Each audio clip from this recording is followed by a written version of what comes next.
guys, welcome to today's video. In today's video, we're going to continue our Red France series. And as you know, we're in the midst of World War II in this series. Well, Russia does something. Russia's just something else, I guess. Yeah, I guess I'll create the brown team, yes. Xinjiang, Tanituva, and Mongolia, yet they invade a bunch of nations.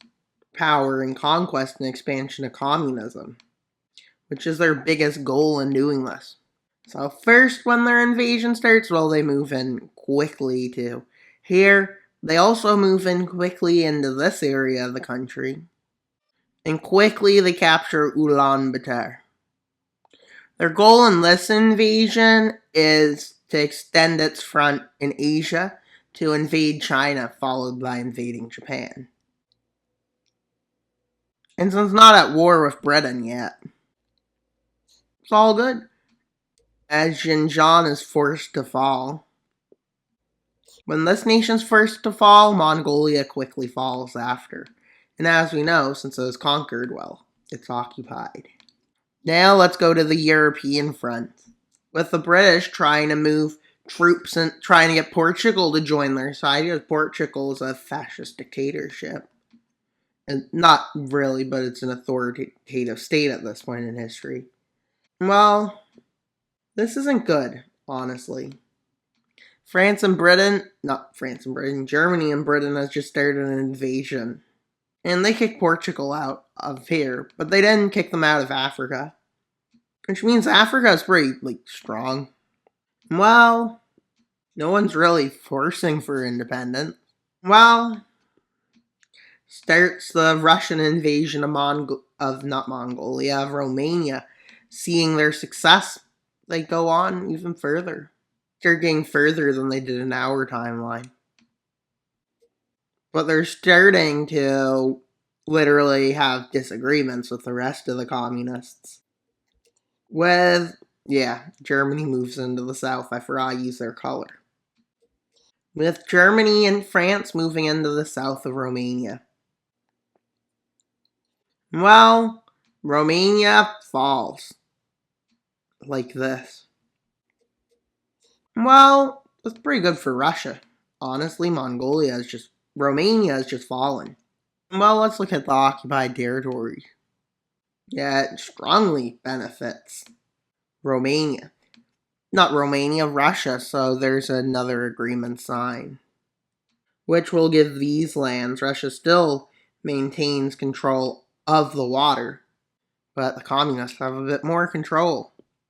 With a plan to unify both alliances by the communists and the Comintern. Similar, but not similar. With Japan starting its 1940 and continuing 1941, because that's the current year. And they get further than they did in our timeline. And well, this isn't good. And they make another landing over here. That's a success. And this is what the front line starts to look like. But as you can see, there's stuff going on. With Turkey agreeing to join Britain's side for Iraq. Which they just then. Since they were told no, they don't like to take no for an answer.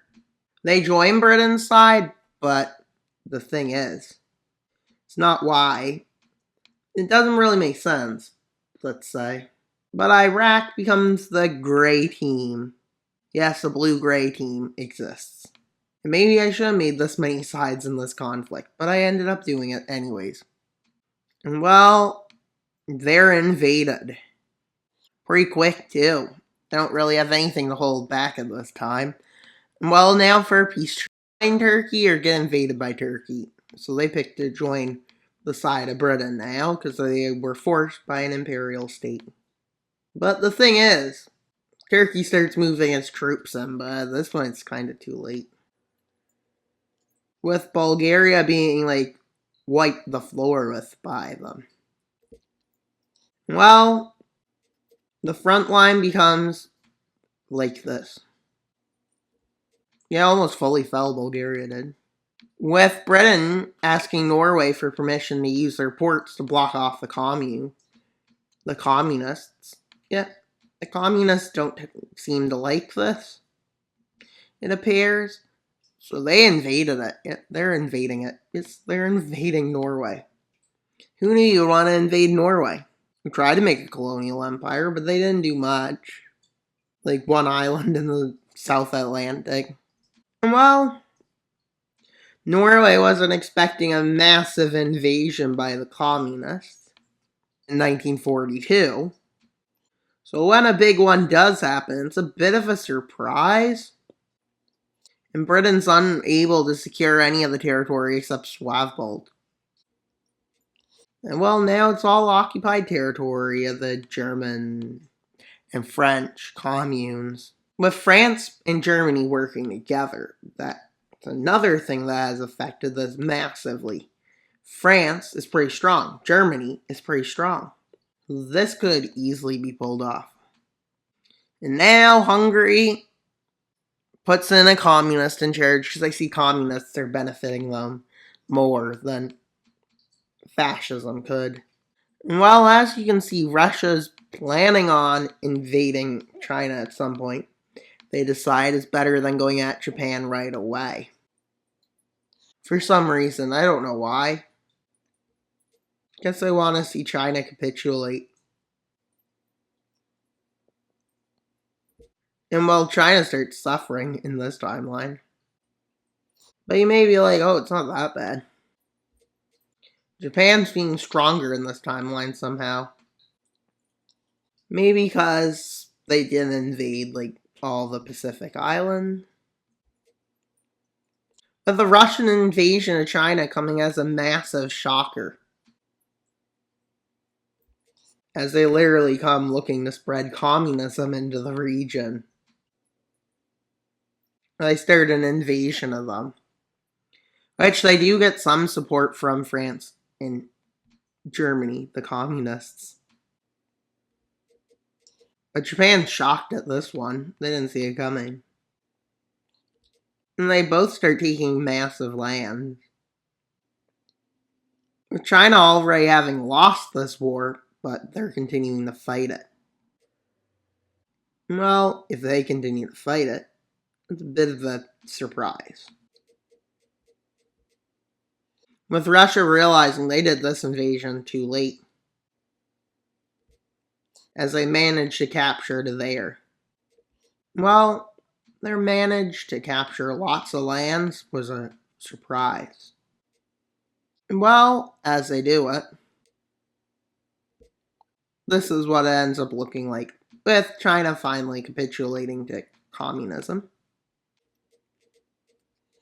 Russia will create communist China after this, but at this point they're trying to get a bit more better control over the lands they just occupied. Japan got half of the country under its control. And while I forgot to give Russia some of its occupied lands under its color. With a lot of nations shocked at the failures in this region. With a good idea coming out of Germany's mind, they can get more troops into the Balkans to fight Turkey if they invade Greece. Is their plan. And before Turkey can get many troops to Greece, they cut it off, making it even harder again to get troops in. And well, they start moving south rapidly, with a rapid offensive being done by the communists into the Balkans. They manage to capture most of Greece, and here's where they stand with the front.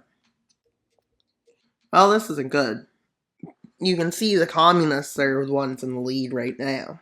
The Japanese kinda in the lead in Asia, with Russia planning on invading it soon. But that's pretty much all for today's video. Please like, subscribe, and comment. And why should you subscribe? So we can get 3,000 subscribers by December 21st. That's all for today's video. Wild Mapper out.